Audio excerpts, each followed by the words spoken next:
Hello everybody, welcome back to the Via Pinstriping page.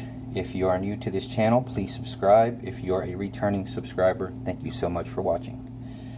Today I want to talk about the topic of metallic paints and pinstriping. More specifically, one-shot. Metallic one-shot. Here I have metallic gold, and in this container I have metallic silver. My only frame of reference when it comes to metallics is one shot, so that is the only type of paint that I have used as far as metallics is concerned. But from what I understand, all metallics are more difficult than your normal paint when it comes to pinstriping. So I kind of wanted to give you guys and gals some tips and tricks to try to help you out and get through the headache of trying to use metallics. First and foremost, I would say don't use them. If somebody wants silver, I'll just make them a gray with some black and white. If somebody wants gold, I'll try to mix up something that looks like gold and is pleasing to what they're trying to go for. But if you absolutely have to use metallics, this is some stuff that can help you out. So here we have silver. As you can see, it's not mixed at all. So I'm going to start to mix this paint with a popsicle stick, and you're going to start to see it actually become the silver that it's supposed to be. Now the bottom is real gummy. See that?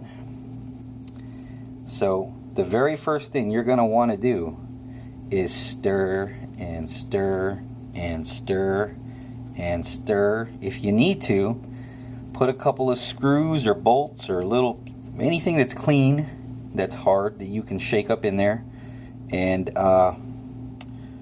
create your own little rattlers, close it back up and shake it.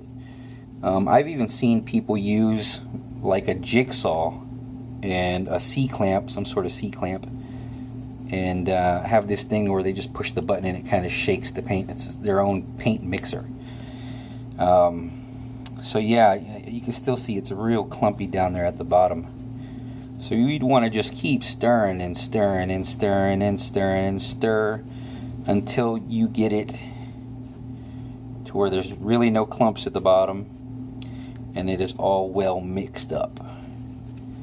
Now I'm not going to do this because it might take 5-10 minutes to really get it the way you want it. So I'm just going to move on to the next thing that you can do to help the situation. So I'm going to put some in a cup here. Try to get the clumps off. Alright. Now, for those of you that have tried to use this stuff, you know that you're going to get a lot of streaks, a lot of weak spots, a lot of inconsistency with this paint. So stir it up, keep stirring. Now something that you can do is add a little bit more pigment to this. So I have some black here, some one-shot black. Maybe add 1-2 drops of black and 2 drops of white to make a little bit more gray. That's why I like the bottles. Easy peasy. Now that can help to add a little bit more pigment, and it gives it a little bit more bite. And just keep mixing. Another thing that people like to do, some folks, is add some gold size to the mix. Some people like to make a gray and just add a little bit of metallic. It's another way of doing it. So you would just keep mixing and mixing and mixing until you're feeling comfortable. And then you can, palette and reduce as you normally would. I don't know if you can see that real good. It's a pretty solid glare.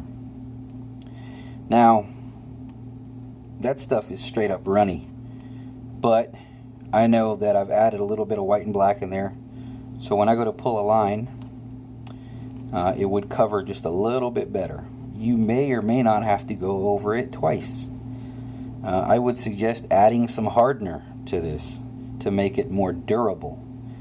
At this point, if you're doing any real job on any car, truck, vehicle, anything that's going to be out in the weather, I would add a few drops of hardener just to give it a little more durability. But yeah, that's something that you can do to make this less streaky.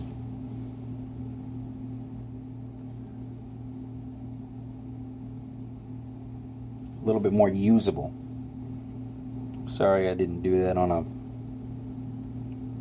actual panel. This is just a magazine. But it's flowing pretty good. Now, same idea with your gold. There's gold here. Let me grab another cup.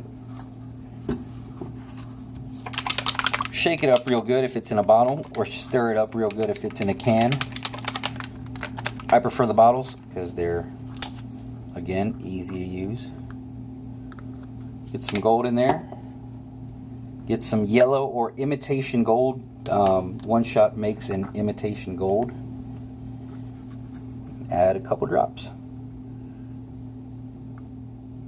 Obviously, depending on how much paint you've decided to use, you might add more drops, less drops. Heck, you could even add a different color in there and make it look different than what it is. And basically the same idea. It just gives you a little bit more pigment.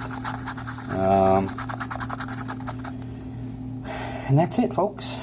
Again, One Shot metallics, any metallics are kind of a pain in the butt. I would stay away from them, but if you absolutely need to use them, add a little bit of pigment in there, and it'll kind of help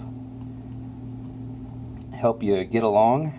And try not to over reduce because it's kind of runny to begin with. Make sure you mix and mix and mix. You might even have to mix this a few times while you're working. And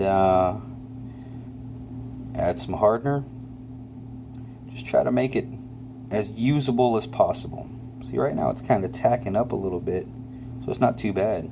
But I'm inside. I'm not exposed to the elements. The elements change things a lot.